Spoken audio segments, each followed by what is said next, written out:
Hey, it's Mike here, and today I'm introducing a new topic of research, anti-vegans. Yes, people who self-identify as vegan haters or people who are just trying to stop veganism. We have new research on this, hot off the press from 2023, as well as what I would consider one of the first studies on anti-vegans as a topic from 2022. So let's learn what we can learn from the group of people who identify vegans as the enemy. Let's go. In the past, there's been a decent amount of research that has just exposed anti-vegan sentiment, oftentimes just mainstream people being frustrated with vegans who are just so annoying. This study in particular found that the only group of people that were viewed worse than vegans was drug addicts. Yeah, vegans are horrible. But with the rise of popular veganism, there of course is going to be a counterculture, and they've sort of amassed into groups, often online groups. Now, the first research on this was a bit qualitative, just looking at posts, and that was in a couple Spanish social media groups that were anti-vegan. But the first official anti-vegan published piece of research, I believe, was this one in 2022 looking at r/anti-vegan, which is of course the anti-vegan subreddit. They scanned thousands of posts and tens of thousands of comments from the r anti-vegan group, and the result just came up with a single image. Here it is.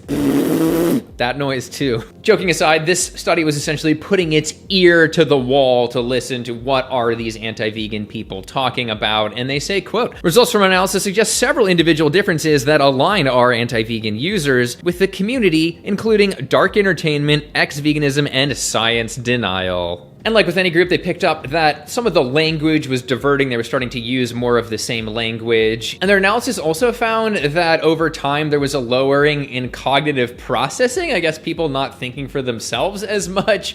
Take that as you will, but let's move on to the next one, which did a bit of a more scientific, quantitative look. This one, which actually got surveys of people that identified as anti-vegan from November 2023, with 2 out of 3 of the same authors as the last one, so clearly they're interested in this. And I was happy to see that they had a hard time actually finding enough anti-vegans. They had to go through several rounds of recruiting, eventually offering financial incentive. And eventually they got a couple hundred anti-vegans compared their answers to a couple hundred vegans and 700, classic meat eaters. And right off the bat, we can see some demographic differences. These anti-vegans are more male, they are more politically conservative, and more likely to not have pooped in the last week.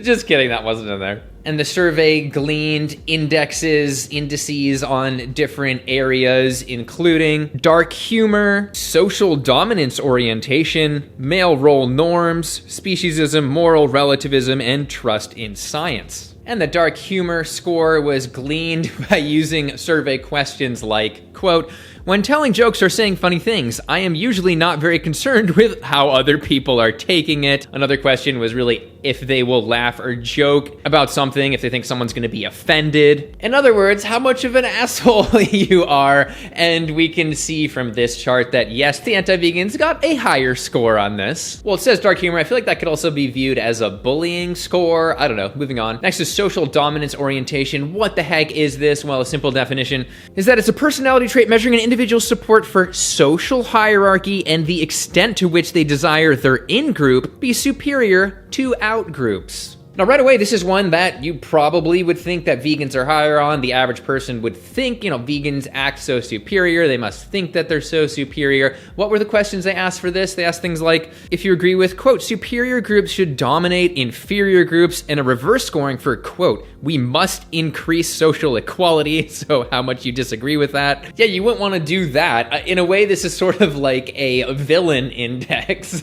And as you guessed, the anti-vegans scored much higher than the vegans and even the generic meat eaters there on the chart. And of course, superior groups dominating inferior groups is how they view animals versus people. They think animals are inferior and people are superior. To that, I always have to say, why would a superior group have to dominate anyway? Like, just because somebody is smarter than another person, that doesn't justify that person killing them. Things like that just don't make sense to me. Like, superior groups should take care of inferior groups, however you define those. Next, we have speciesism. You're probably familiar with it just being how we view the hierarchy of different animals in particular. A simple example is, we love and take care of dogs, but we don't care if pigs are slaughtered, etc. And the question they use for that for example, is, quote, humans have the right to use animals however they want to, a very telling one to score higher on, especially because it's however they want to, not even however they need to, so it has to do with just like pleasure of doing it or just desire. Do I even need to tell you that the anti-vegan scored higher on that? Way higher? No, it's obvious. Next up, we have male role norms, which I think is a funny one to put in there because, in a way, I guess it could have to do with meat and masculinity driving meat consumption. But they ask questions like, quote, a man always deserves the respect from his wife and children, and, quote, a guy will lose respect if he talks about his problems. So in other words, the fragile masculinity index. Well, if one of your main problems is that, vegans just bother you so much, then I think you're going to be losing respect for a few more reasons than that. Anyway, yeah, the anti-vegans male role norm score was nearly twice that of vegans and higher than the meat-eating control. Next up is moral relativism, which is essentially, to boil it down, that people can have different morals just based off how they feel. Yeah, a child predator might be immoral to you, but that child predator is moral in his own right, so just leave him alone. I'm distilling it a little bit, but a question that they use that's maybe a little more neutral is, quote, moral standards should be seen as being individualistic. What one person considers to be moral may be judged to be immoral by another person. However, I do think that moral relativism can be used as an excuse to justify any bad behavior. Like, I murdered somebody because, it's just ethically okay for me to do that in any scenario. Anyway, as you guessed, anti-vegans scored higher on that. It makes sense that vegans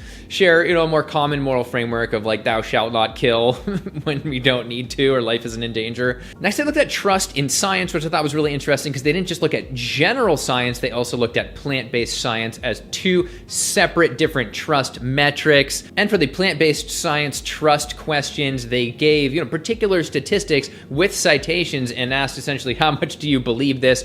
One of them, for example, is, quote, 1 kilogram of plant protein requires 18 times less land, 10 times less water, and 9 times fewer fossil fuels than that which would be needed to produce 1 kilogram of beef protein, in parentheses, Sabate et al. 2014. Familiar study. And this is where the results get kind of inconsistent, and that is that the distrust in general science was highest in the anti-vegan group, but was actually lower in the anti-vegan group than the omnivore group. I don't know. They weren't told what category the question was. So maybe it's because some of the anti-vegans were actually familiar with those statistics and were like, yeah, that's technically right, but vegans still suck because blah, blah, blah. But to use a little bit of dark humor that's at the detriment of another group, that group being anti-vegans, looking at various metrics here, like your male norms and your social dominance, etc. It seems like it's a more or less like an insecure douchebag index that's being created. Like, the superior needs to dominate and men must be respected. Like, it's just so cringe. I don't know. Like, I think if it was, how much do you agree with this statement? I'm a really big, strong boy, 1 to 7, that would probably give you the same result. Anyway, we have these results. The question is, what degree of causality is going on here? Do anti-vegans have these sort of beliefs?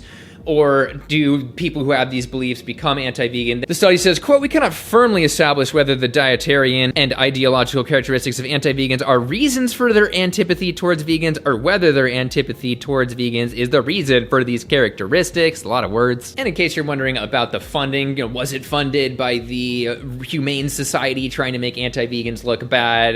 It says here that it was funded through a doctoral studentship made possible by the Economic and Social Research Council. So there you go. They also come in and push some advocacy recommendations for people who are vegan to interface with these anti-vegans.